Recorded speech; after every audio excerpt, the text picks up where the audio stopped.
তো আসসালামু আলাইকুম ভিউয়ার্স, আমার প্রাণপ্রিয় ভালোবাসার বন্ধুরা সকলকে আমার অন্তরস্থল থেকে ভালোবাসা এবং শুভেচ্ছা। তো দেখতে পাচ্ছেন হাঁসের বাচ্চাগুলো। তো এখানে মোট 12টি হাঁসের বাচ্চা।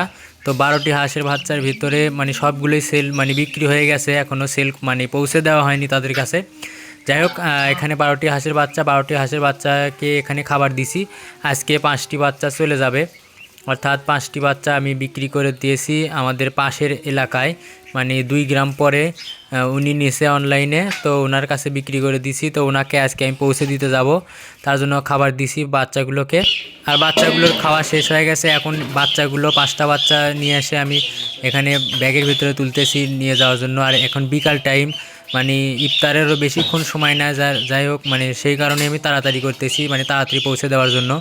তো বাচ্চাগুলি এতটা চিল্লাচিল্লি করতেছিল যে মায়ের কাছ থেকে নিয়ে আসার পরে 2 কানে আমি কিছু শুনতে পাচ্ছিলাম না। ভিডিওর ভিতরে আপনারাও দেখতে পাবেন তাদের চিল্লানির আওয়াজ। তো এতটা পরিমাণ চিল্লাচিল্লি করতেছিল। আসলে আমি বেছে বেছে নিচ্ছিলাম যে আসলে কয়টা মহিলা হাঁস আর কয়টা পুরুষ হাঁস।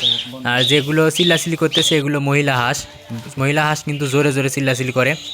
আর এই তো আমি একটা সাইকেল নিয়ে রওনা হয়ে গেলাম পৌঁছে দেওয়ার জন্য। দ্রুত চলে গেছি, সাইকেল নিয়ে পৌঁছে গেছি। বাচ্চাগুলো ভাইয়ের হাতে তুলে দিলাম। এখন বিকেলবেলা প্রায় ইফতারের সময় হয়ে গেছে, তাড়াহুড়ো করে চলে আসলাম বাইসাইকেল নিয়ে। এসে ভাই, সেই কাঙ্ক্ষিত ভাই, ভাইয়ের হাতে বাচ্চাগুলো তুলে দিলাম। ভাইয়ের বাচ্চা পেয়ে আপনার অনুভূতি কেমন? অনেক ভালো লাগতেছে। যাই হোক, বাচ্চাগুলোকে ভালো রাখবেন, সুস্থ রাখবেন। আমার অনেক শখের জিনিস আর কি, কষ্ট দেবেন না। তারপর ভাই আমাকে টাকা দিল, আমি টাকাগুলো গুনে গুনে নিচ্ছিলাম।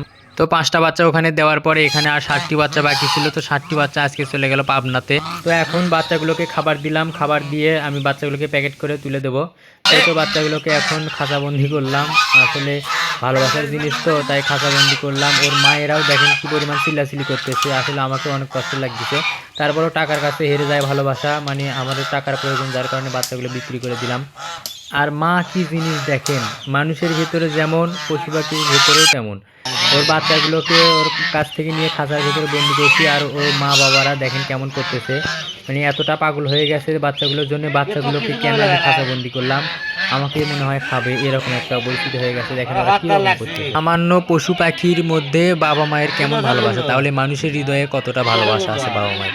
তো সেটা আমরা সন্তানেরা বুঝি না। যাই হোক, ওদিকে না যায়, ওগুলো অন্য বিষয়। বাচ্চাগুলোকে এখন আমি দড়ি দিয়ে আটকে দিচ্ছিলাম খাঁচাটা ভালোভাবে, যাতে খাঁচার ভিতর থেকে পড়ে না। যদিও খাঁচাটা অনেক মজবুত খাঁচার ভিতর থেকে পড়ে যাওয়ার কোনো সম্ভাবনা নাই। তো অনেক দূরে যাবে, তো পাবনা অনেক দূরে, যার কারণে আমি ভালো করে বেঁধে দিচ্ছিলাম। আর এই তো গাড়ি চলে যাচ্ছে, আর গাড়ির ভিতরে আমার ছোট ভাই যাচ্ছে পাবনাতে, ওরা হাতায় পাঠিয়ে দিলাম বাচ্চাগুলোকে। তো ভিডিওটি ভালো লেগে থাকলে সবাই লাইক কমেন্ট শেয়ার করে পাশে থাকবেন। ধন্যবাদ। আসসালামু আলাইকুম।